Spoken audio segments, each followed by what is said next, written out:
दर्शकबिन नमस्कार। लोकपथ संवादमा म कमला अर्याल हार्दिक स्वागत गर्न चाहन्छु।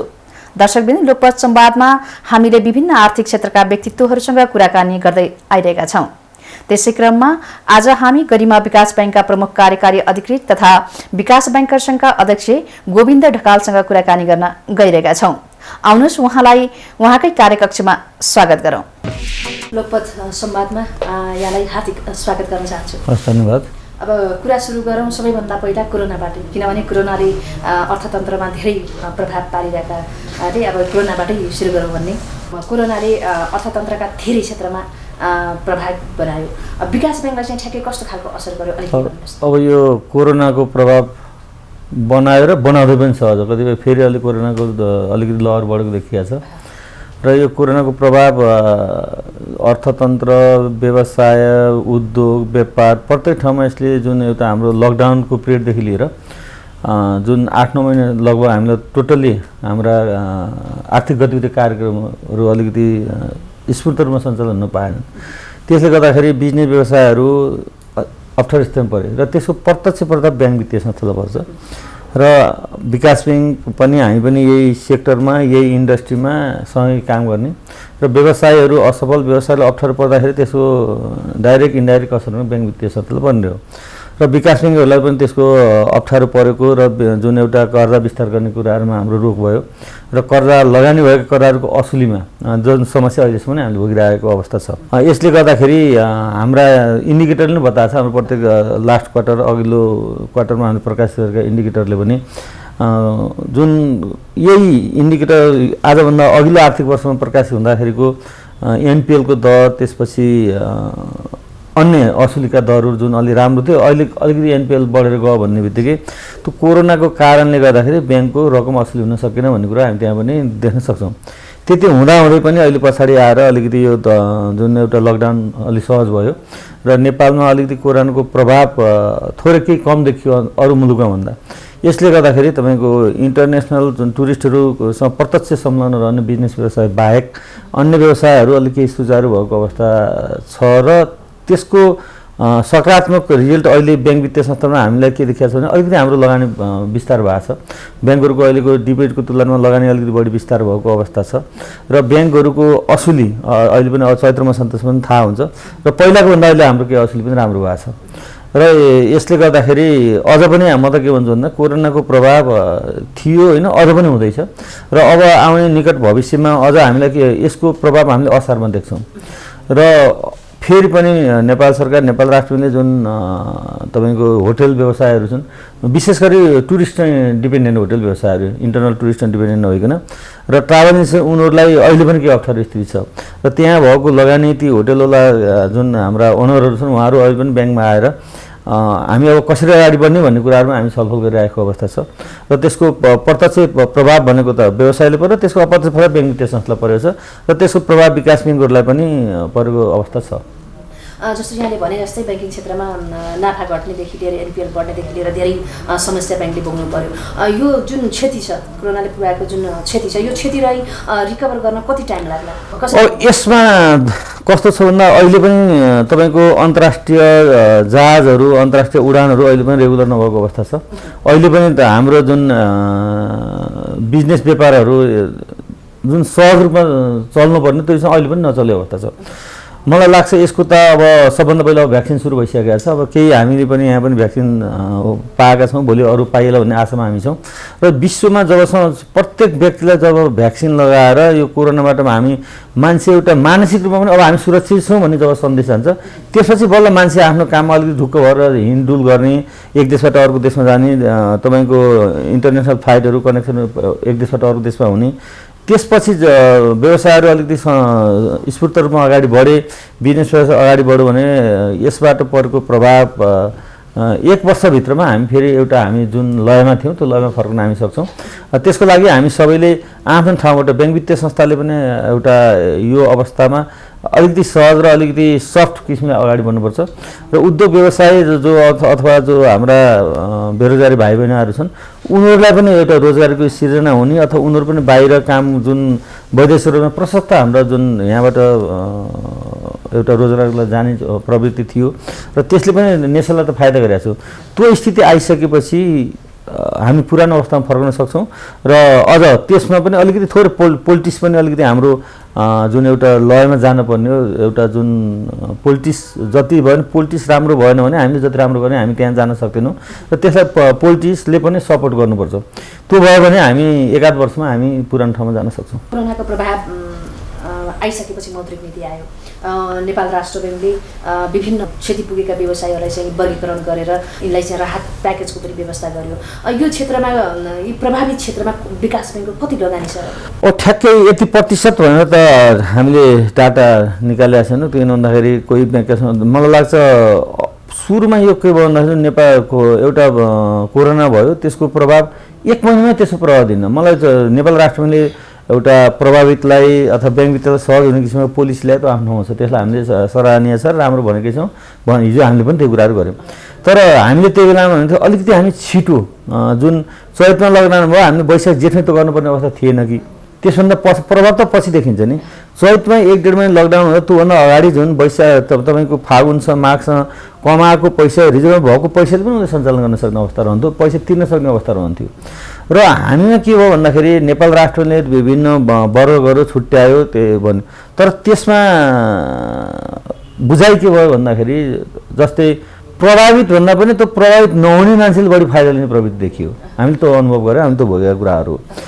तपाईँको एउटा कर्जा लिँदाखेरि तपाईँले इन्कम सोर्स तपाईँको जागिर देखाउनु छ अथवा घरबाट देखाउनु अथवा कुनै कुराहरू देखाउनु भएको छ, त्यसको इन्कम सोर्स पेस गर्नुभएको छ भने तपाईँको इन्कम सोर्स कुनै पनि घटेको छैन।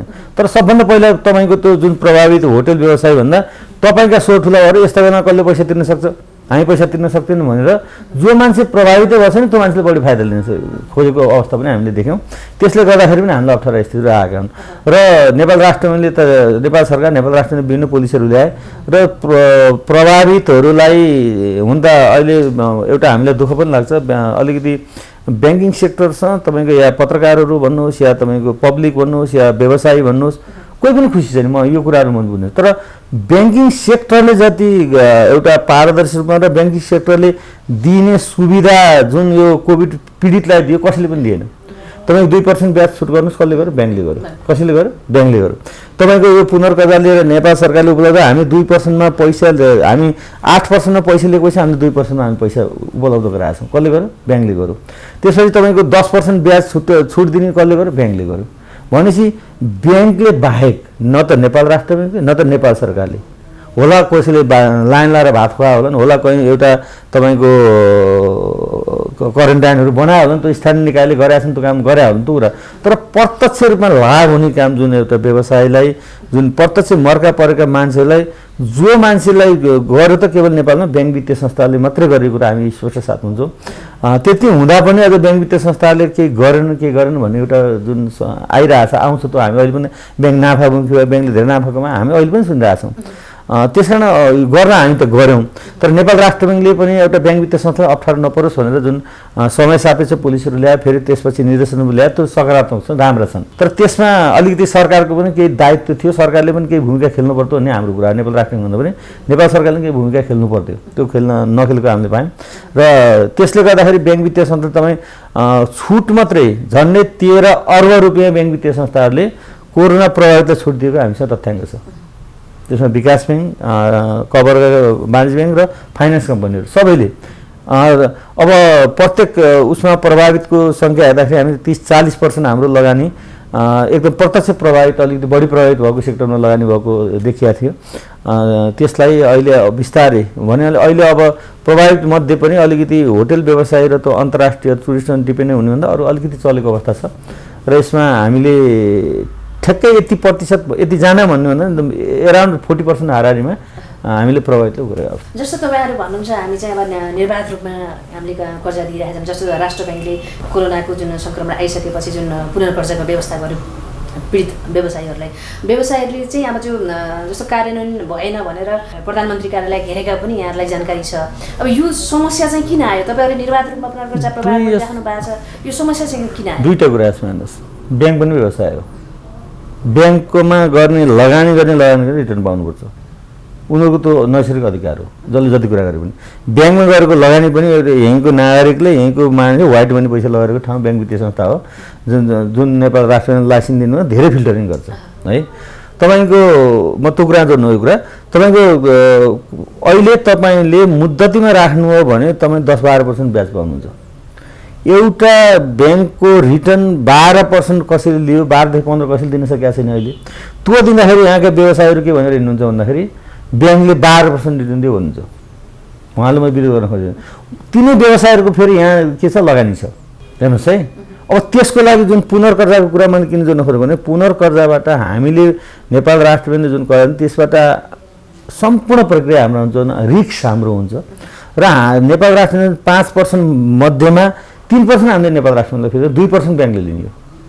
हामीले हाम्रो डिप्युटी गभर्नरजीहरूसँग हामीले अनुरोध पनि गरेका थियौँ, कमसेकम 2% एनआरबीले लिएर 3% ब्याङ्क वित्तीय संस्थालाई हजुरले छोडिदिनुहोस्, यसले गर्दाखेरि बढी अलि उत्साहित हुन्छन् भन्ने कुरा हामीले राखेका थियौँ। त्यति हुँदाहुँदै पनि हामीले हाम्रा व्यवसायीहरूलाई यस्तो बेलामा नेपाल सरकार नेपाल राष्ट्रले दिएका कुराहरूलाई गर्नुपर्छ। ब्याङ्कले प्रशस्त पुनर्कर्जा प्राप्त गरेका छन्। अब त्यहाँ कस्तो हुन्छ भने पुनर्कर्जा लिनको लागि पनि क्राइटेरियाहरू छन्। नेपाल राष्ट्रले मापदण्ड तोकेका छ, त्यो मापदण्डभित्र रहेर हामीले पैसाहरू दिने हो, मापदण्डभित्र रहेका व्यवसायलाई हामीले पैसा दिने हो, पुनर्कर्जाको व्यवस्था गर्ने हो। अब त्यो भित्र पनि नपर्ने, आफूले हिसाब किताब पनि ब्यालेन्स सिट पनि नराख्ने, त्यसपछि राम्रोसँग अलिकति जुन एउटा त्यहाँका मापदण्ड प्रक्रिया पुरा नगर्ने मान्छेहरू त हामी दिन सक्दैनौँ, कुनै पनि ब्याङ्क छैन। अनि उहाँहरू कहाँ जान्छ, घेर्न जान्छ कहाँ जान्छ, त्यो कुराहरू नत्र एकदम साँच्चै भन्दाखेरि मर्का परेका उपयुक्त सबै कुरा ठिकठाक भएको मान्छेले पुनर्कर्जा पाउनु भएको छ होला। त्यसमा सबै समेटिनु अझ पनि कति नसकेको होला र थोरै यसमा ब्याङ्क वित्तीय संस्थाहरू पनि के हाम्रो पनि कमजोर के छ भन्दाखेरि त्यो एउटा जान्दै पनि अब यसले के हुन्छ भने ब्रान्चमा हुन्छ सबै फाइलहरू। मेरो प्रफिट उसको टार्गेट हुन्छ, मेरो प्रफिटलाई हिट गर्छ। मेरो 5 करोडको फाइल मेरो 2% होस् त मेरो यता 8% मैले ब्याज तिर्नुपर्छ, 2% गर्दाखेरि मेरो 30 लाख रुपियाँ लस हुन्छ। भोलि ब्यालेन्स सिट राम्रो आउँदैन भन्ने हिसाबले पनि अलिकति ब्याङ्क वित्तीय संस्था उत्साही नभएर थोरै एकारेस्ता घटनाहरू भएका हुन सक्छन्, त्यसमा म एकदम समर्थन गर्छु। तर समग्र रूपमा हामीले जति पनि हाम्रा व्यवसायीहरू छन् उहाँलाई सकभर हामीले त्यो क्राइटेरियाभित्र पर्ने हामीले उपलब्ध गराएका छौँ। नेपाल राष्ट्रमा हामी पठाएकै छौँ। अन्त नजिकै गर्दा पनि भनौँ न धेरै व्यवसायीहरूको नाम चाहिँ कालो सूचीमा आयो ऋण तिर्नका लागि। अब कति पीडित थिए कति पीडित थिएनन् त्यो आफ्नो ठाउँमा छ। अब चैत मसान्त पनि नजिकिँदैछ, अब समय पुरा भएपछि त तिर्नै पर्यो ब्याङ्कको ऋण। त्यो समय नभइकन पनि ब्याङ्कले चाहिँ व्यवसायीलाई धेरै दबाब दिएको कुराहरू सुन्नमा आयो। के साँच्चै पीडित व्यवसायीहरूलाई ब्याङ्कले यसरी दबाब दिनु होइन? हामीले दबाब दिएका छौँ, तर कसलाई दिएका छौँ? जो पीडित छैन, जो तिर्नुपर्ने मान्छे तिनीलाई हामी दबाब दिनैपर्छ। किन भन्दाखेरि ब्याङ्क वित्तीय संस्थाले लिएको डिपोजिट पनि पब्लिकको हो क्या, यो कुरा हामीले बुझ्नु पनि जरुरी छ क्या। ब्याङ्क वित्तीय संस्थाले त डिपोजिटरले निक्षेप माग्दाखेरि हामीले फिर्ता दिने कि नदिने, त्यो फिर्ता दिने कारण पऱ्यो। हामीले पनि त पैसाले इन्भेस्ट गरेर हुन्छ, त्यसबाट यति ब्याज आउँछ, यति इन्स्टलमेन्ट आउँछ, त्यसकारण यति क्यास फ्लो हुन्छ, यति मैले 20% लिक्विड राख्नुपर्छ, यसमा यसरी यति % डिपोजिटमा यति मेरो आउट हुनसक्छ, यतिबाट मेरो आउन सक्छ, यति मेरो लगानीबाट फिर्ता हुन्छ भन्ने कुरा क्यालकुलेसन गरेर हामीले पनि काम गरेका हुन्छ नि। त्यो रोकियो भने त डिपोजिटले पैसा नपाउने सम्भावना हुन्छ नि। हामी त त्यो पनि ख्याल गर्नु पऱ्यो। र जुन व्यवसायलाई मर्का परेछ, जुन मैले अगाडि उल्लेख गरेको व्यवसायलाई हामीले त्यो कुनै पनि ब्याङ्क वित्तीय धरपकड गरेकै छैन। जो नियतवश खराब छन्, अब गाडी चलेका छन्, गाडी पैसा तिर्नु पऱ्यो नि त। तपाईँको होटल, तपाईँको जानुहोस् लोकल होटलहरू अहिले नारायणघाट जुन इन्टरनल टुरिस्ट चल्ने कहीँ पनि एकदम फुल प्याक छ, तिर्नु पऱ्यो नि। अब एउटा कोभिडकै नाममा एउटा कोभिडकै उसलाई लिएर आधार लिएर म पैसा तिर्दिनँ, मलाई रेजिस्ट्रेसन गर्दै मलाई त्यो कुरा त हामी गर्न सक्दैनौँ, त्यो गर्न पनि मिल्दैन र बारम्बार गर्ने सम्भावना पनि हुँदैन।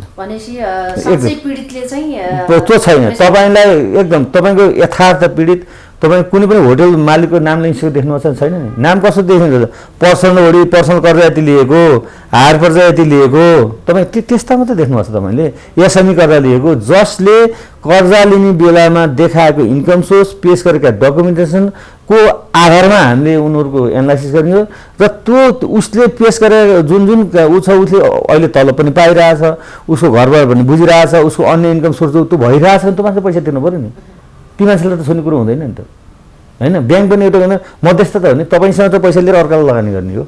हामी त किन पब्लिकको पैसा सुरक्षा गर्न त पहिलो जिम्मेवारी हो। त्यो सुरक्षा भनेको लगानी गरेको लगानी उपयुक्त ठाउँमा हुनु पर्यो र त्यो लगानी समयमा उठ्नु पर्यो, होइन भने पब्लिकको डिपोजिट सुरक्षित हुँदैन। अनि मान्छेले किन ब्याङ्कमा पैसा राख्ने, त्यो सन्देश जान सक्छ। हामी त अहिले हामीले के हेरेका छौँ, ठिक छ एउटा व्यवसाय र ब्याङ्क त एउटा सिक्काका दुईटा पाटा हुन्, त्यहाँ कुनै कुरा छैन। व्यवसाय डुब्यो भने त्यसको प्रत्यक्ष ब्याङ्कमा पर्छ, व्यवसायलाई बचाउने व्यवसायलाई राम्रो गर्ने सल्लाह दिने काम हाम्रो हामी गर्छौँ। तर हाम्रो पहिलो उद्देश्य भनेको के हुनुपर्छ भने ब्याङ्क वित्तीय संस्थाको जो मान्छेले म रिस्क लिन्न, जो मान्छेले मैले दिनभरि दुःख गरेको छ, कोहीले ठेला सामान बेच्यो होला, कोहीले सानो व्यापार गर्यो होला, त्यस्ता मान्छेको त डिपोजिट छ हामीसँग। ठुला मान्छेहरू धनी मान्छेहरूले त आज 1 करोड छ भने उहाँले 5 करोड काम गर्नुभएको छ, उहाँले ब्याङ्कमा डिपोजिट राखेर बस्नु न नि। भने त्यो डिपोजिटरको डिपोजिट सुरक्षा गर्ने पहिला जिम्मेवारी हाम्रो। त्यसको लागि त्यो सुरक्षा गर्नको लागि हामीले असुली पनि गर्नु पर्यो, सुरक्षित लगानी पनि गर्नु पर्यो र नाम पनि निकाल्नुपर्छ। तर जो मर्कामा पर्नुभएको छ, जसलाई अप्ठ्यारो छ, यो कोभिडकै कारणले जसले अन्तर्राष्ट्रिय फ्लाइट पनि अहिले भएको छैनन्, तर टुरिस्टहरू पनि तीसँग सम्बन्धित कुराहरूमा हामीले ख्याल गर्नुपर्छ। र त्यो मैले अहिले पेपरमा मैले पनि देखिरहेको छु, त्यस्तो व्यक्तिको नाम कहीँ पनि निस्किएको छैन। अब नाम कस्तो निस्क्छ, कोभिड लाग्नुभन्दा अगाडि पुस मसान्त, लास्ट इयरको पुस मसान्तभन्दा अगाडि तपाईँको यी सब स्ट्यान्डर्ड ब्याड डेट्समा गएका कर्जाको हकमा त हामी नियमअनुसार जानुपर्छ। त्यो जोसुकै जुन सेक्टरको पनि जानुपर्छ, उसको नियत पैसा नदिने मान्छेलाई छोड्ने कुरो पनि रहन्न। हेर्नुहोस्, यो कुरा तपाईँहरूले पनि सपोर्ट गर्नुपर्छ। खालि पत्रकारजीहरू पनि के भन्दाखेरि फोन गयो, आतङ्क पर्नु फोन, पब्लिकको पैसा फिर्ता दिनु परेन, गर्नु पऱ्यो त। आतङ्क मचा किन आतङ्क, खुरुखुरु मैले महिनामा यति सामान दिन्छु, मेरो आम्दानी मेरो 50,000 छ, मैले महिना 20,000 दिन्छु लिएर भनेको 50,000 आम्दानी भइरहेको पैसा नतिर्नु सुख पाइन्छ, पैसा तिर्नु पऱ्यो। त्यो त मेरो पनि कर्तव्य के हो भने त व्यवसाय जुन हाम्रो लोनी हुन्छ उहाँले पनि बुझिदिनु पऱ्यो, हामी उहाँलाई सम्मान गर्छौँ, बुझिदिनु पऱ्यो। उहाँले के बुझ्नु पऱ्यो भने मैले लिएको पैसा एउटा दुखी गरिब मान्छेले ब्याङ्कमा सुरक्षित हुन्छ राख्छु र मैले केही त्यो ब्याजबाट मैले जीवन आर्जन गर्छु भने राखेको पैसा मैले चलाएको छु भन्ने कुरो फिलिङ गर्नु पऱ्यो क्या। त्यो फिलिङ हामी आएन क्या। पैसा न राज्यको पैसा न कुनै ब्याङ्कको पैसा होइन, ब्याङ्कमा राखेको क्यापिटल त तपाईँको ब्याङ्कको डेकोरेसन, ब्याङ्कका सामान यताउति त्यही युज भइसकेको हुन्छ। यो कुराहरू नबुझेर यो कुराहरू आएको हुन्। तर हामीले एकदम प्रभावितलाई हामीले त गरेका छैनौँ है। फेरि स्पष्ट कोरोनाको बेला चाहिँ लकडाउन भएको थियो, त्यति बेला चाहिँ ब्याङ्किङ सेक्टरमा 200 अर्ब बराबर तरलता थन्किएर बस्यो। अब अहिलेको पछिल्लो अवस्था हेर्ने हो भने ब्याङ्कको कर्जा लगानी चाहिँ एकदम तीव्र रूपमा अगाडि बढिरहेछ। यो चाहिँ अलिक अस्वाभाविक भयो भन्ने कुराहरू पनि आइरहेछ, यहाँले कसरी? यसमा दुईवटा कुरा, हाम्रो इकोनोमी नि सानो छ हेर्नुहोस्, 200 अर्ब भनेको पैसा ठुलो होइन है।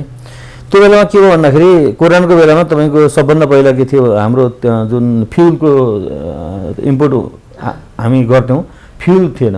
अहिले प्रत्येक गाडी घोडाहरू सबै चलेका छन् र जुन हाम्रो पैसाहरू एउटा बाहिर तेलकै सबभन्दा बढी तेलमै भुक्तानी हुन्छ, त्यो पैसा गयो त्यहाँबाट पैसाहरू गर्ने कुराहरू छ। जुन लगानीको पनि के भयो भन्दाखेरि कोरोना यही कुरो यता तपाईँले अघि उठाएको कुरासँग जोड्न चाहन्छु भने कोरोनाको बेलामा के भयो, सबै व्यवसायहरू बन्द भयो, के हुन्छ कसो हुन्छ, अलिकति मिडियाहरूले टेलिभिजनहरूले बढी हाउजी गराएकै हो। हेर्नुहोस्, यसमा पोलिटिक्स छ छैन हामी त्यो विषयमा जानु, मेरो त्यो एउटा सेक्टर पनि होइन, मेरो त्यो ऊ पनि काम पनि होइन। तर एउटा तपाईँको जहाँ पनि विश्वमा अहिले हिजो गोलीगट्ठामाथि पोलिटिक्स भयो, एउटा वार हुन्थ्यो तपाईँको, त्यो अब तपाईँको भ्याक्सिन औषधिमा राजनीति हुन लागेको छ, रोगमा राजनीति हुन लागेको हामी देखेका छौँ। र अलिकति हाउजी बढी गराएर, बढी त्रसित गराएर मान्छेलाई म अब त सिद्धिन्छ कि संसार प्रलय हुन्छ कि भन्ने किसिमको इन्भाइरोमेन्टल क्रिएसन भयो। र अहिले पछि बिस्तारै बुझ्दै गयो, यसबाट हामी सतर्क हुनुपर्छ, यता बच्नुपर्छ र काम पनि गर्न सकिँदो रहेछ भन्ने एउटा सन्देश पछिको स्थितिमा आयो। र नेपालमा पनि अलिकति कम क्षति भएको हामीले देखेका छौँ। यसले गर्दाखेरि लकडाउनको पिरियडमा बन्द भएका व्यवसायहरू पनि सञ्चालन आउन लाग्यो र ती व्यवसायहरूलाई अलिकति अब सञ्चालन वर्किङ क्यापिटल राख्नु पऱ्यो र पुराना व्यवसायहरूलाई लोनीहरूलाई पनि अलिकति हामीले वर्किङ क्यापिटल रूपमा नेपाल राष्ट्रले व्यवस्था गरेको बाहेक पनि उहाँलाई रिभ्यालुएसन गरेर हामी कतिपय ब्याङ्कबाट कर्जा लगाने, एउटा कर्जा त्यहाँ बढी खपत भयो, कर्जा अलिकति वृद्धि हुनको कारण। र अर्को कारण के भयो भन्दाखेरि अहिले अलिकति कृषि होटल तपाईँको यी उद्योगहरू पछि आएर अलिकति थप्ने प्रवृत्ति बढेको छ। यो कोरोनाको बिचमा धेरै होटलहरू अहिले निर्माणाधीन अवस्थामा छन्, तपाईँको हाइड्रो पावर प्रोजेक्टहरू पनि अहिले निर्माणाधीन अवस्थामा छन्। अन्य कृषिमा अहिले अलिकति कृषि गर्नुपर्छ। हिजो होला कुनै एउटा जग्गाहरू ठुलो बिघौँ बिघा जग्गाहरू प्लटिङ गर्ने हिसाबले लिएको भए पनि सरकारको नीतिले अहिले प्लटिङको किताकाट छैन। र अब के गर्न लाग्यो भने ती मान्छेहरू डाइभर्ट हुन लाग्यो, त्यो हामीलाई प्लस पोइन्ट पनि हो। त्यो जग्गालाई कृषिमा परिणत गरेर तपाईँको भैँसी पालनदेखि लिएर कृषि खेती किसान गर्ने र त्यसलाई प्रोजेक्ट बनाएर ब्याङ्कबाट लोन लिएर सञ्चालन गर्ने प्रशस्त त्यस्ता कर्जाको डिमान्डहरू आएको छ प्रत्येक ब्याङ्कमा र हामीले लगानी गरेका छौँ। त्यसले गर्दाखेरि पनि अलिकति कर्जाको फ्लो बढेको र हिजो आज 1 वर्ष बन्द भएको अब हामी खुल्यौँ गर्छौँ भनेर आइसकेपछि त अलि स्पिड बढ्ने स्वाभाविक हो। हिजोको लागि पनि अहिले हिजो 0 थियो भने हिजोको लागि पनि अहिले गर्दा अहिलेको लागि रेगुलर नै गर्दाखेरि अलिकति बढी स्पिड देखिएको र थोरै एउटा यो बिचमा हामी हेरिरहेछौँ जुन डाइभर्ट कहाँनिर भएको छ भन्दाखेरि बाध्यता छ। तपाईँको होटल चलेको छैन, ट्राभल एजेन्सी चलेको छैन, ती केही मान्छेहरू सेयर मार्केटमा आफ्नो पैसा लिएर अहिले यो बिचमा यो गरौँ भनेर अलिकति सेयर मार्केटमा काम गरेका हुन् कि भन्ने कुरो नै हामीले त्यो फिलिङ रहेछ र मार्जिन लेन्डिङमा केही पैसाहरू गएको छ। त्यसले गर्दाखेरि अलिकति लोन बढी फ्लो भएको हो। यसमा सबै कुराहरूको मिक्स छ। त्यस कारण जुन सोचे जस्तो हामीले अलिकति बुझे जस्तो एकदम रिस्कमा गएर लगानी भएको अनुपात क्षेत्रमा बढी गएको भन्ने कुराहरू मलाई लाग्दैन है। जस्तो यहाँले कृषिको कुरा गर्दाखेरि सरकारले पनि अब भनौँ कोरोनापछि त अधिकांश मान्छेहरू गाउँमै फर्के अनि कृषि छोडेकाले पनि कृषि गर्न थाले। त्यस कुराले पनि अब कृषिमा चाहिँ लगानी गर्न उचित हुने रहेछ भन्ने कुराहरू पनि धेरै कुरा यसले देखाइरहेछ। सरकारले पनि कृषि विकास ब्याङ्कको नेतृत्वमा चाहिँ कृषिमा लगानी गर्ने योजनाहरू अगाडि सारिरहेछ र कृषिमा लगानी गर्ने कुरा गर्दै गर्दा नै ब्याङ्कले प्रशस्त मात्रामा कृषिमा लगानी गरेको देखिँदैन।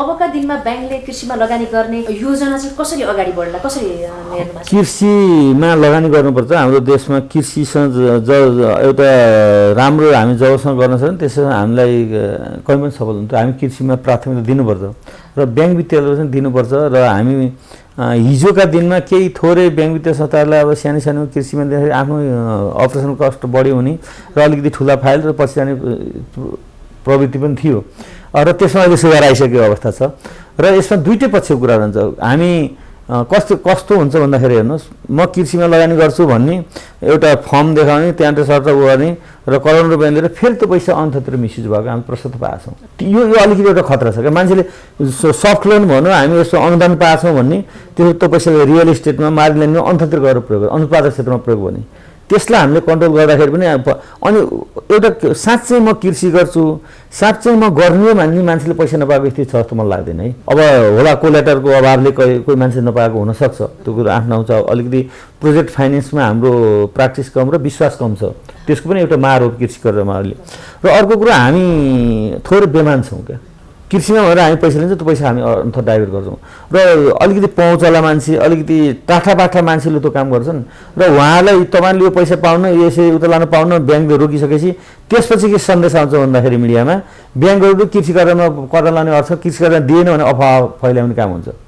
यो यसबाट पनि अलिकति बढी भएको छ। साँच्चै हामी कृषि गर्ने भने ब्याङ्क वित्तीय संस्था लगाउँछ। र अर्को एउटा के छ भन्दाखेरि थोरै यो अनुदान दिने यी दिने कुराहरूमा हाम्रो मानिसहरूले के काम गरिरहेको छ भने यो पैसा तिर्न पर्दैन भन्नेको भावना अहिले पनि हामी त्यो देखिरहेछौँ क्या। यसले गर्दा ब्याङ्क वित्तीय संस्था अलिकति जान थोरै डराएको कुरा हो जस्तो मलाई लाग्छ। जस्तो कृषि कर्जाकै कुरा गर्दाखेरि पनि सरकारले विभिन्न 10वटा सहुलियत दरका कर्जाहरू दिएको छ। कृषि लगायत विभिन्न क्षेत्र छन्। ती सहुलियत दरको कुरा गर्दाखेरि पनि अब सरले भने जस्तो समस्याहरू धेरै ठाउँमा नआएका होइन, समस्या आएका छन्। वास्तवमा रियलमै मैले कृषि गर्छु अथवा मैले रियलमै केही व्यवसाय गर्छु भनेर आएकाहरूले पनि अब यो भनौँ न धितो राख्न नपर्ने जुन कर्जाको व्यवस्था छ त्यसमा पनि धितो माग्दाखेरि चाहिँ साँच्चै व्यवसाय गर्नेहरू पनि बिस्तारै हुने कि भन्ने कुराहरू पनि आएको छ। अब वैदेशिक रोजगारबाट फर्केकालाई पनि 10 लाख रुपियाँ छ नि त। अब त्यो कर्जा पनि नपाएर अनि साँच्चै मैले यहाँ केही व्यवसाय गर्छु भनेर उसले चाहिँ भनौँ न कृषि व्यवसाय गाई पालन भैँसी पालन बाख्रा पालन गर्छु भन्दाखेरि नपाएर विदेश फर्केर विदेश गएका उदाहरणहरू पनि छन्। अब यस्तामा चाहिँ जस्तो ब्याङ्कले त्यो मूल्याङ्कन गराउँदाखेरि जुन एक्सपर्ट टोली पठाउँछ त्यसरी नै तपाईँहरूले चाहिँ मूल्याङ्कन गर्नुभयो भने साँच्चै लक्षित वर्गसम्म कर्जा पुर्याउन सकिन्थ्यो होला नि त। यसमा नेपाल सरकारले ल्याएको पोलिसी राष्ट्रले जुन एड्रेस गरेको छ त्यसमा हामी जानुपर्छ, लगानी गर्नुपर्छ। अब तपाईँले भने जस्तै जुन महिला उद्यम युवा उद्यम गर्दा त्यसपछि वैदेशिकबाट फर्काएका त्यो युवाहरूलाई यावत कर्जाहरूको जुन बिना धितो सम्पूर्ण व्यवस्था गरेको छ त्यहाँ दुईवटा कुराहरू छन्। तपाईँ एउटा महिला उद्यम तपाईँले राम्रोसँग चलाउनुहोस्, तपाईँ चलाउनु खोज्नुहोस्, तपाईँसँग गाउँमा घर छ अथवा केही जग्गा छ भने तपाईँ धितो दिनु के हुन्छ? हाम्रो त्यो इन्ट्रेस्ट नै खराब भयो क्या। नहुने मान्छेले नदिँदा हामीलाई चित्त बुझ्छ क्या। मसँग छैन छ मैले दिइनँ भने त मेरो इन्ट्रेस्ट खराब भयो नि त। ब्याङ्कले धितो बेचेर त खाने होइन। हामीले के भनेको छ भने जोसँग धितो छ, जोसँग कहीँ बन्द छैन, केही छैन, त्यस्ता मान्छेहरूसँग धितो लिनुहोस्, कर्जा दिनुहोस्, प्रोजेक्ट लिएर आउनुहुन्छ हुन्छ हामीले। र तपाईँले मेरो कुरा हुन्छ, गरिमा विकास ब्याङ्कले बिना धितो मैले यस्तो गरेर 4 अरब रुपियाँ लगानी गरिसकेको छु। 2700 महिलालाई मैले 15 लाखको दरले पैसा दिइसकेको छु बिना धितो है। हाम्रो मात्रै कुरा गरेर भएन, मेरो पनि पीडा छ त्यहाँ। त्यही गरेर असुल नहुने अवस्था जान लाग्छ। तर के भन्छ, ए धितो लिनुपर्ने त म लिन्न, धितो दिन्न म त धितो, त त्यो त नियत खराब भयो नि त। बिना धितो लिएर म पैसा तिर्ने भनेको जस्तो अर्को बी भन्ने व्यक्तिसँग धितो छैन, उसले राम्रो प्रोजेक्ट त्यसलाई पैसा दिनुपर्छ, हामी दिन तयार छौँ। तर त्यो हामीले इभ्यालुएसन गर्न पाउनु पर्यो नि। यहाँ त के भने बिना धितो भनेपछि मसँग धितो हामीलाई एकदम स्लेबल पनि चाहिएन, केही छैन, त्यसको इभ्यालुएसन पनि हामी एकदम खर्च गराएर इन्जिनियरसँग हामी गराउनौँ, हामी हाम्रै पद्धति ब्याङ्कहरूले गरेका छन्। तर नियत कहाँ खराब देखियो भन्दाखेरि मैले अगाडि जोडेँ, मसँग हुँदाहुँदै पनि मैले धितो दिन चाहिनँ भने त मेरो नियत त खराब भयो नि त, हो कि भन्नुहोस् त। तपाईँसँग छैन, तपाईँले नदिएर पाउनुपर्छ, हामी सहयोग गर्नुपर्छ। जो मान्छेले काम गर्छु भनेर उचित एकदम परियोजना लिएर उचित लिएर आउँछु पाउनुपर्छ, दिनुपर्छ एकदम, यसमा कुनै उनी छैन। तर त्यसमा तपाईँको लिने पक्षले पनि त्यो मैले कति लिने हो, मैले 15 लाख भने 15 लाख दिनुपर्ने छैन नि, 5 लाख पनि दिन सकिन्छ, प्रोजेक्ट हेरेर दिने हो। तर अब त्यसरी हो ब्याङ्कहरू पुरै सर र बिना धितोमा जान खुसी भएर गएको अवस्था छैन। नेपाल राष्ट्रले बाध्य पारेर चाहिँ एउटा शाखाबाट 5 जना अनिवार्य हुनुपर्ने, त्यो हिसाबले कतिपय ब्याङ्क वित्तीय संस्थाले गरेका छन्। कतिपय ब्याङ्क वित्तीय संस्था विकास ब्याङ्कहरूको हकमा अलिकति हामीले बढी गरेका छौँ। ब्याङ्क वित्तीय संस्थामा ए र सीको हकमा बीले बढी गरेका छ। मैले अरू साथीहरूसँग बुझेको छु, मुक्तिनाथ विकास ब्याङ्क, ज्योति विकास ब्याङ्क, कामना सेवा, लुम्बिनी लगायत साङ्दा सबै हामी सल्लाह हुँदा हामी भेट्दा साथीहरूसँग कुरो हुन्छ, हामी सबै साथीहरूले कोहीले अलि बढी होला, कोही कम गरे होला, हामीले गरेका छौँ। तर हामीले त्यहाँ अलिकति गरेका छौँ, त्यो बिचमा रिस्क देखिरहेको छ क्या। हाम्रो प्रवृत्ति नै के छ भन्दाखेरि, साँच्चै भन्दाखेरि के छ भने सरकारले ल्याएका, सरकारले गरेका कुराहरूमा यो त्यस्तै हो, भोलि मिना आउनु छ के आउनु छ, त्यो कन्सेप्टले काम गरिरहेको छ क्या। त्यसको पीडा हामीलाई छ र त्यसको असर कसलाई पर्यो भने जो मान्छेले काम गर्छ, जसले इमान्दार, त्यसले पनि नपाउनु भयो क्या। अर्काले गल्ती गर्दा राम्रो मान्छेले नपाउने स्थिति देखिएको छ र हामी गर्नुपर्छ, दिनुपर्छ। यसो यो कार्यक्रमलाई हामी सहयोग गर्छौँ। सरले भने जस्तो अब भनौँ न, अब सरकारले चाहिँ यो कार्यविधि बनाइरहँदा तपाईँहरूका पनि प्रशस्त सल्लाह सुझावहरू पक्कै पनि जान्छन्। अब यो सल्लाह सुझाव दिँदाखेरि पनि तपाईँहरू बिच नै केही ग्याप भयो कि, जस्तो ब्याङ्कले कर्जा लगानी गरेपछि पब्लिकको डिपोजिट हो, त्यो असल उपर हुनैपर्छ। अब सरले भने जस्तै भनौँ न, ऋण लिइसकेपछि यो चाहिँ अब ब्याङ्कको पैसा हो, पब्लिकको होइन कि ब्याङ्कको पैसा हो, ब्याङ्कको पैसा तिरे पनि हुन्छ नतिरे पनि हुन्छ भन्ने कुराहरू पनि प्रशस्त आएका छन्, नआएका होइनन्। तर यहाँनिर कहाँनिर चाहिँ अलिकति ग्याप जस्तो लाग्छ भने, जस्तो सरकार र तपाईँहरू बिच यो कार्यविधि बनाइरहँदाखेरि यहाँ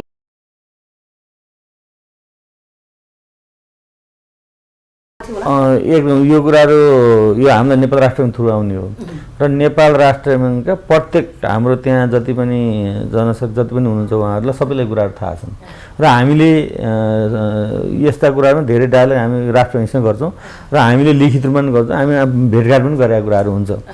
त्यसले गर्दाखेरि हाम्रो ग्याप भन्दा पनि अलिकति के हुनुपर्छ, यस्ता कुराहरूमा ल ठिक छ, राष्ट्र ब्याङ्क त फुल्ली सरकारी ब्याङ्क हो नि, नेपाल सरकार त्यहाँबाट बढी गराउन सक्नु पऱ्यो, कृषि ब्याङ्कबाट बढी सरकार गराउन सक्नु पऱ्यो, प्राइभेट ब्याङ्कहरूभन्दा त तिनीहरूको बढी दायित्व हो नि, हो कि भन्नुहोस् त। अब त्यो एनालाइसिस पनि भएको छैन। ल राष्ट्रिय वाणिज्य ब्याङ्क जानुहोस् त त्यहाँ पनि पाइँदैन, प्राइभेट ब्याङ्क र त्यहाँ उस्तै कुराहरू हुन्छन् हेर्नुहोस् है।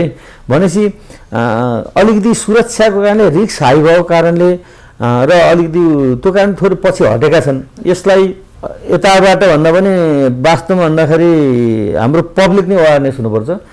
उसले मैले लगेको काम गर्ने र पैसा तिर्ने पनि इमान्दारिता देखाउँदै गयो भने धितै चाहिन्छ भन्ने कुरा त म सहमत छैन। काम गर्ने मान्छेले बिना तलर पैसा तिर्न सक्छ। अब उसले आफ्नै जग्गा छ भने त्यही जग्गा पनि राख्दा हुन्छ होइन।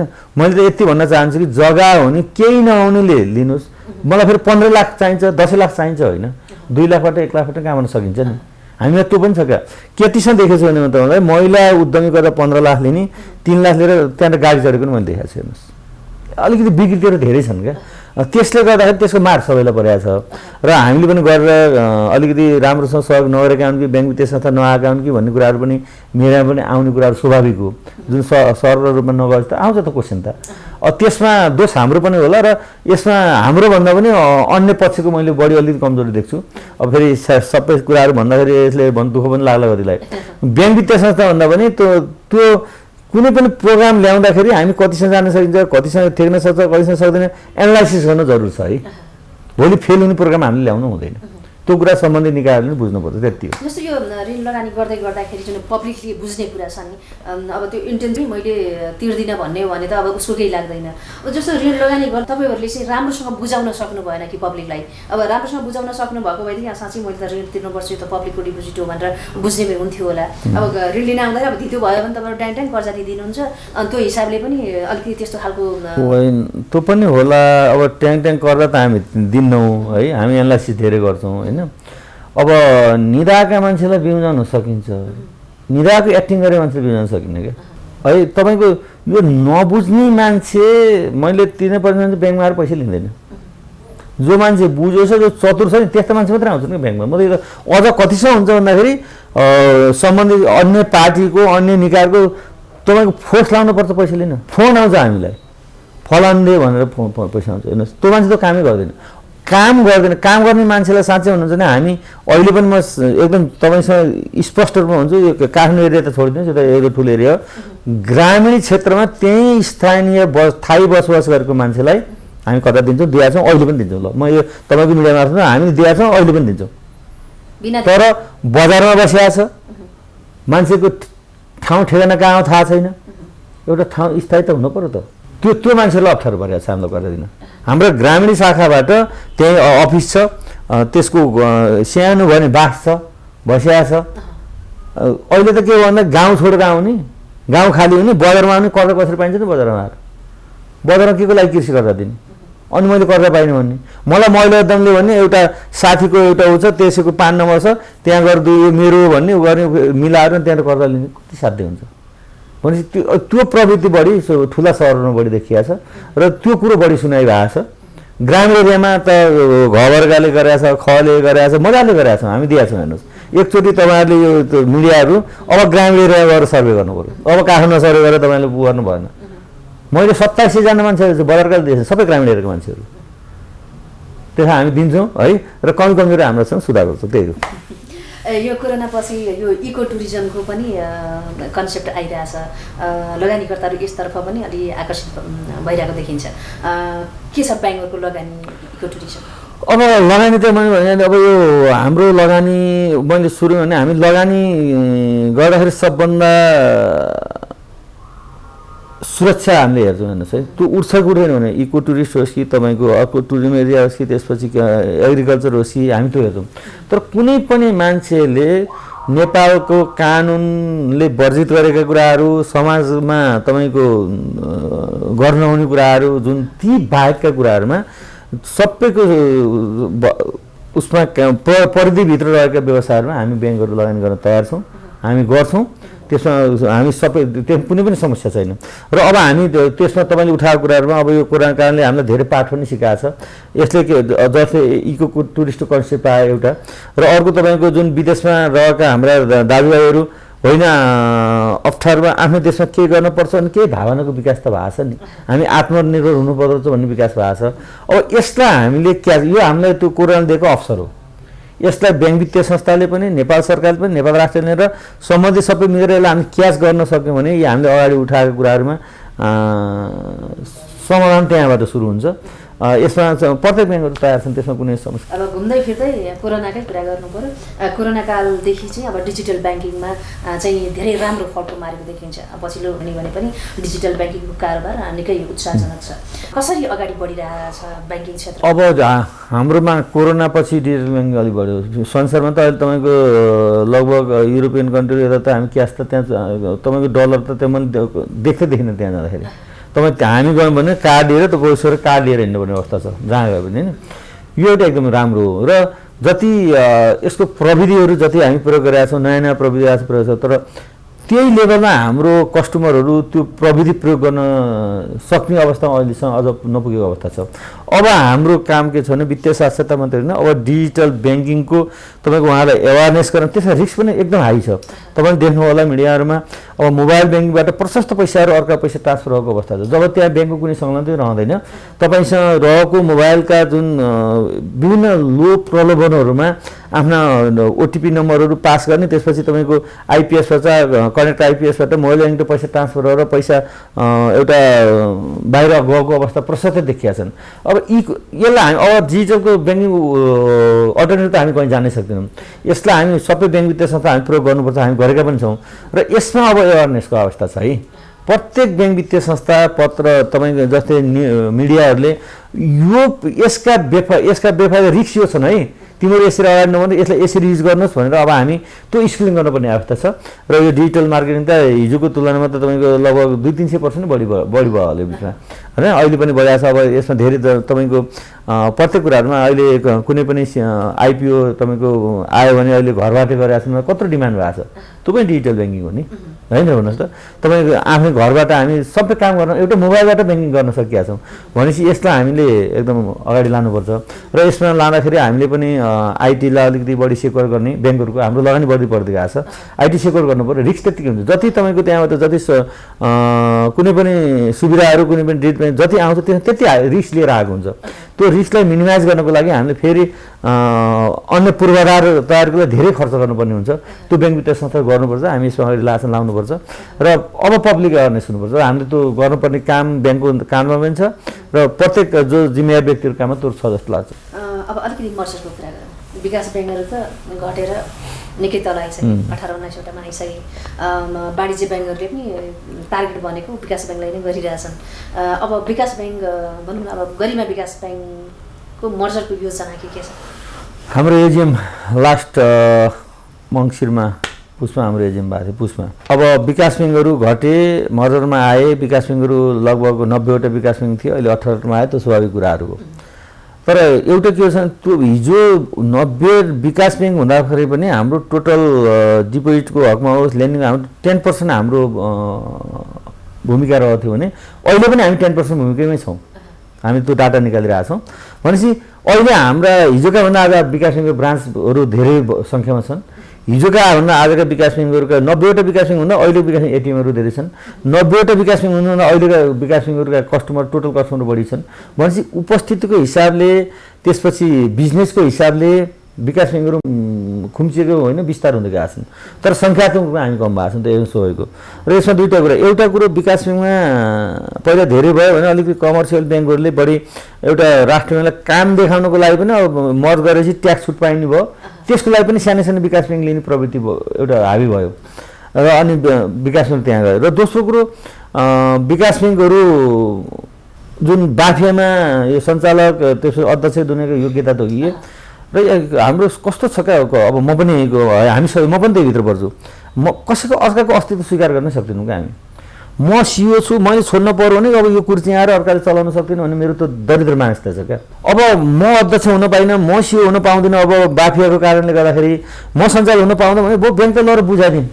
यहाँ अरू 400जना प्रमोटर छ, उनलाई हामी हेर्दैनौँ, अर्को मान्छे आएर चलाउँछ भने हामीसँग कन्सेप्ट छैन। हेर्नुहोस्, त्यो कारणले पनि विकास ब्याङ्कहरू मर्नमा गएका छन्। र त्योभन्दा बाहिरी कारणले कतिपय विकास ब्याङ्कमा थोरै कन्ट्री एउटा सञ्चालक म्यानेजमेन्ट त्यसपछि सञ्चालक संस्था समिति बिचमा कन्फ्लिक्ट भएर पनि विकास ब्याङ्क मर्जमा गएको अवस्था हो। र अहिलेको स्थिति आएर तपाईँको नेपाल राष्ट्र ब्याङ्कका उच्च पदस्थ कर्मचारीहरूदेखि लिएर सम्पूर्णले के हुन्छ भने अब विकास ब्याङ्कहरू मर्न जानुहुन्न, तपाईँले जोगाउनुहोस् भन्नुहुन्छ क्या। यो कुरो अलि पहिले भन्नुपर्ने थियो है। र किन भनेको छ भन्दाखेरि कुरा, म यति कुरो दावा साथ हुन्छु, आज जति पनि विकास ब्याङ्क वित्तीय संस्थामा पहुँचता बढ्यो छ तपाईँको पब्लिकको, यसमा 90% योगदान विकास ब्याङ्कको छ। हिजो कमर्सियल ब्याङ्कहरू सहरी एरियाभन्दा बाहिर कोही पनि थिएन, आज त बाध्य भएर जानु पर्यो उहाँहरू। र हामी गाउँदेखि लिएर एउटा 1 जिल्ला विकास ब्याङ्कको, 3 जिल्ला, 10 जिल्ला, राष्ट्रिय प्रत्येक गाउँमा विकास ब्याङ्क खोलिए र ब्याङ्किङ ह्याबिटको विकास त त्यहाँबाट सुरु भएको नि। र त्यसलाई बिस्तारै हामी ब्याङ्किङ ह्याबिट गराएर उसलाई माथि ल्याएपछि त्यो कस्टमर कहाँ जाने भयो, कमर्सियल ब्याङ्क जान्छ। अहिले ठुलो कारोबार त्यहाँ, त्यो पनि ठिक छ एकदम। कमसेकम देशको मेची महाकाल त कारोबार ब्याङ्किङ थ्रु गर्नुपर्छ भन्ने सन्देश त विकास ब्याङ्कले दिए नि। अब भोलि दिने को छ यहाँ संस्था लो भन्नुहोस् मलाई, यदि विकास ब्याङ्क रहेनन् भने। र विकास ब्याङ्कमा जति सजिलैसँग कस्टमर छिर्न सक्छ नि, कमर्सियल ब्याङ्क राम्रो गरेको छ नि, एकदम राम्रो छ, उहाँहरूको पुँजी राम्रो छ, उहाँले ठुला त्यो एकदम म कमेन्ट गर्ने एकदम राम्रो छ। तर सजिलैसँग विकास ब्याङ्कमा जसरी कस्टमर छिर्छ कमर्सियल ब्याङ्कमा छिर्न सक्दैन। यो कुरो अहिले तपाईँ हामी भोगेको कुरा हो, हामी कस्टमर छ, तपाईँहरूले एनालाइसिस गर्नुहोस्। तपाईँ यहीँ विकास ब्याङ्क छ, त्यहीँ कमर्सियल ब्याङ्क छ भने कमर्सियल ब्याङ्कको अझ उच्च डेकोरेसन होला, अझ राम्रो होला, तर यता विकास ब्याङ्कमै मान्छे छिर्छ पहिला। भनेपछि त्यो सर्भिस हामीले प्रोभाइड गरेका छौँ। त्यस कारण अब गयो र अब विकास ब्याङ्कको त्यसै मर्न जान्छ जस्तो मलाई लाग्दैन। र हामी गरिमा विकास ब्याङ्कको सवालमा त हामी अहिले मर्न जाने हाम्रो अवस्था छैन, बरु हामीले सहारा विकास ब्याङ्क एक्वायर गर्दैछौँ, उसको सर्लाहीको हामी एक्वायर गर्ने र यो आफ्नै हिसाबले अगाडि बढ्ने र हाम्रो लगभग 4 अरब कोर क्यापिटल पुँजीहरू छ, 7 अरब, यसैलाई विस्तार गर्ने, अब पुँजी वृद्धि गर्ने र काम गर्ने, शाखा विस्तार गर्ने लक्ष्य लिएर अगाडि बढेका छौँ। हामी मर्न गरिमा विकासमा छिटै अब नीति नियम कानुन त्यही किसिमको भोलि बाध्यात्मक फरक कुराहरू हो त्यो, र त्यही पनि अझ मर्ज भन्ने कुरा त भन्दा सञ्चालक समिति र उसको कुराहरू सेयरहोल्डरको कुराहरू हो। तर उहाँहरूको भावना मैले के बुझाएको छु भने गरिमा विकास पनि गरिमै रहनुपर्छ भन्ने भावना भएको कारण मैले तपाईँको कुरा व्यक्त गरेको कुराहरू। गरिमाको पछिल्लो अवस्थाको विषयमा थोरै भन्नुहोस्। हामी यो पछिल्लो अवस्थामा हामी जुन आजभन्दा झन्डै 13-14 वर्ष अगाडि स्थापना भएर आज यहाँसम्म आयौँ र अहिले हामीले साँच्चै भन्दाखेरि हामीले विशेष गरी फोकस हामीले संस्थागत सुशासनलाई इमान्दारिता हामीले फोकस गरेका छौँ। र यो कुराहरू नियमकारी निकायहरूको यहाँ निरीक्षणमा आउँदा भने उहाँहरूले पनि केही बुझ्नु भएको छ होला, हामीले अहिलेसम्म त्यस्तो कैफियत हामीले केही पनि भेट्टा छैनौँ। र हामीले क्वालिटीको बिजनेस गर्नुपर्छ र सर्भिसलाई सबभन्दा सरल र उसमा सर्भिस दिनुपर्छ भनेर हामीले कर्मचारीलाई नि गरेका छौँ। अझ पनि कति गर्न सकेका छैनौँ त हाम्रो, तर हाम्रो मोटो के हो भन्दाखेरि हामी सबभन्दा सर्भिसमा हामी फोकस हुने, सर्भिस हामीले क्वालिटीको दिने, राम्रो दिने, सरल दिने भन्ने कुराहरू हाम्रो एउटा त त्यसपछि बिजनेस अटोमेटिक हुन्छ भन्ने कुराहरू छ। त्यसको फलस्वरूप होला हाम्रो आज छोटो समयमा हाम्रो झन्डै 60 अर्ब रुपियाँ हाम्रो डिपोजिट भएको छ भने हाम्रो झन्डै 53 अर्ब रुपियाँ हाम्रो कर लगानी भइसकेको छ। झन्डै 120 लगभग 13 अर्बको हाम्रो आजभन्दा 4 वर्ष अगाडि कमर्सियल ब्याङ्कहरू थिएन होइन, त्यो भएको छ। हाम्रा 106 शाखा छन्, अरू हामी अब 5-6वटा शाखाहरू सञ्चालन गर्न हामी खोल्नको लागि तयारीमा गएका छौँ र झन्डै 1000 कर्मचारीहरू कार्यरत हुनुहुन्छ। मेची महाकाली हाम्रो 7 प्रदेशमा हाम्रा आफ्ना कार्यहरूको उपस्थिति छ र हामीले अलिकति हाम्रो के छ भन्दाखेरि लगानी हाम्रो ठुलो लगानी छैन, हाम्रो सानो सानो लगानी बढ्छ। अहिले पनि हाम्रो एभरेज लोन साइज त्यत्रो हुँदा पनि लगभग त्यही 27 लाखको हाराहारीमा मात्रै एभरेज लोन साइज छ। भनेपछि हामी सानो कर्जालाई हामीले बढी फोकस गरेर अवस्था गर्छौँ। यसले गर्दाखेरि हामी प्रफिटको हिसाबले कुनै हिसाबले यो नम्बर 1 नम्बर 2 के भन्छ मलाई थाहा छैन, तर हामी उत्कृष्ट विकास ब्याङ्क बन्नुपर्छ भन्ने अगाडि बढेका छौँ। अब नम्बर 1 नम्बर 2 भनेको त नाफाले भन्ने हो कि तपाईँको प्रफिटले भन्ने हो, केले भन्ने हो, अथवा कर्मचारी धेरै जागिर खुवाएर हुने हो कि होइन, अथवा संस्था धेरै कुराहरू छन्। त्यो मेजरमेन्ट कसरी गर्ने भन्ने कुरा छ। यहाँ म कोही भन्छ अब के अरे फला नबिल ब्याङ्क नम्बर 1 अथवा गरिमा ब्याङ्क अथवा अरू कुनै एक ब्याङ्क नम्बर 1 हुन्छ, कसरी आउँछ मलाई कि नाफाले मात्रै नाफाले नम्बर 1 भन्नु पऱ्यो, के कारणमा नम्बर 1 भयो भन्ने कुराहरू हामीले हेर्न पनि जरुरी हुन्छ। उसको ग्रोथ रेट हेर्ने हो कि यावत कुराहरू छन् नि होइन, त्यहाँ हेर्ने इन्डिकेटरहरू। त्यसले गर्दा म नम्बर 1 भन्दा पनि म देशमा रहेको ब्याङ्क वित्तीय संस्थामा एकदम संस्थागत सुशासन र उत्कृष्ट सबै हिसाबले उत्कृष्ट हामी हुनुपर्छ भनेर हामी अगाडि ल्याएको छौँ। त्यो हामी गर्छौँ भने फेरि पुरा गर्छौँ। गरिमाका आगामी योजनाहरू के छ? हाम्रो आगामी योजना मैले अगाडि भने एउटा हामी एक्वायर गर्दैछौँ र त्यसपछि पनि हामीले अब सकेछ हामी सुदूरपश्चिम अथवा मध्यपश्चिमतिर अन्य संस्थाहरू पायो भने एक्वायर गर्ने र शाखा जहाँ हाम्रो अलिकति ब्याङ्क वित्तीय संस्थाको उपस्थिति कम छ र हाम्रो शाखाहरू पनि नभएको ठाउँ छ, त्यस्ता शाखाहरूमा हामी नयाँ शाखाहरू स्थापना गर्ने र त्योभन्दा बढी हामीले अलिकति अब आइटीमा डिजिटल ब्याङ्किङलाई फोकस गरेर हाम्रा कार्यक्रमहरू धेरै लन्च गर्ने र हामी यही वर्ष एउटा तपाईँको हाम्रो सफ्टवेयरदेखि लिएर हार्डवेयरमा ठुलो लगानी गर्दैछौँ। हामीले ठुलो लगानी गर्दैछौँ, झन्डै 5-7 करोडकै हामी यही वर्ष हामी लगानी गर्दैछौँ। किनभने त्यसलाई अलिकति सेक्योर र बलियो बनाउनुपर्छ भनेर हामी आइटीलाई अलिकति मजबुत बनाएर अगाडि बढ्ने भनेर अन्य उसमा हाम्रा विभागीय संरचनाहरू पनि अब ब्याङ्क ठुलो हुँदै गएपछि त्यो अनुसार परिवर्तन गरेर सङ्गठन संरचना चेन्ज गरेर ब्याङ्कलाई स्ट्रङ बनाएर अगाडि लानुपर्छ र हामी एउटा विकास ब्याङ्क 5 वर्षपछि कहाँ पुग्ने हाम्रो के हुने भनेर हामीले एउटा 5 इयर्स प्लान लगभग अन्तिम तयारीमा पुगिसकेको छ। हाम्रो कन्सेप्ट पेपर पास भइसकेको छ र अन्तिम तयारीमा पुगेको छ। हामी त्यसरी अगाडि बढ्ने लक्ष्यमा छौँ।